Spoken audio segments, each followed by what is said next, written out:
સલમાન ખાનના ઘરની બહાર ફાયરિંગ કેસમાં વધુ એક મોટી કાર્યવાહી.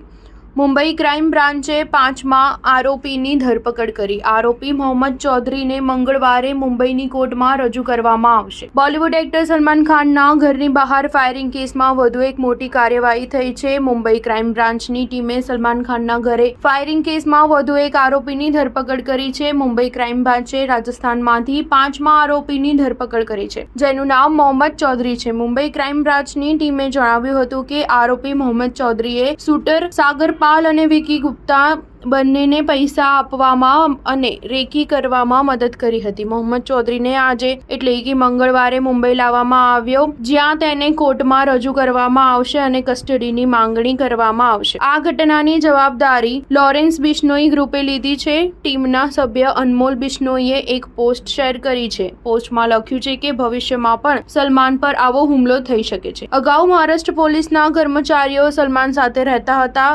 પરંતુ ધમકીઓ મળ્યા બાદ તેને Y+ કેટેગરીની સુરક્ષા આપવામાં આવી છે. આ સુરક્ષા વર્તુળમાં 11 જવાનો આખો દિવસ સલમાન સાથે રહે છે, જેમાં 1 કે 2 કમાન્ડો અને 2 PSO પણ શામેલ છે. સલમાનના વાહનના એસ્કોર્ટ અને પાયલોટિંગ માટે હંમેશા 2 વાહનો હોય છે. આ સાથે સલમાનની કાર પણ સંપૂર્ણપણે બુલેટપ્રૂફ છે. શિવસેનાના પ્રવક્તા આનંદ દુબેએ જણાવ્યું હતું કે સલમાન ખાનના ઘરની બહાર ફાયરિંગની ઘટના દુર્ભાગ્યપૂર્ણ છે. કાયદો અને વ્યવસ્થા નબળી પડી છે. સરકારે સંજ્ઞાન લેવું જોઈએ. ગુનેગારો નિર્ભયપણે ફરી રહ્યા છે. સ્ટાર ન્યૂઝ 7 હંમેશા સચ્ચાઈની સાથે.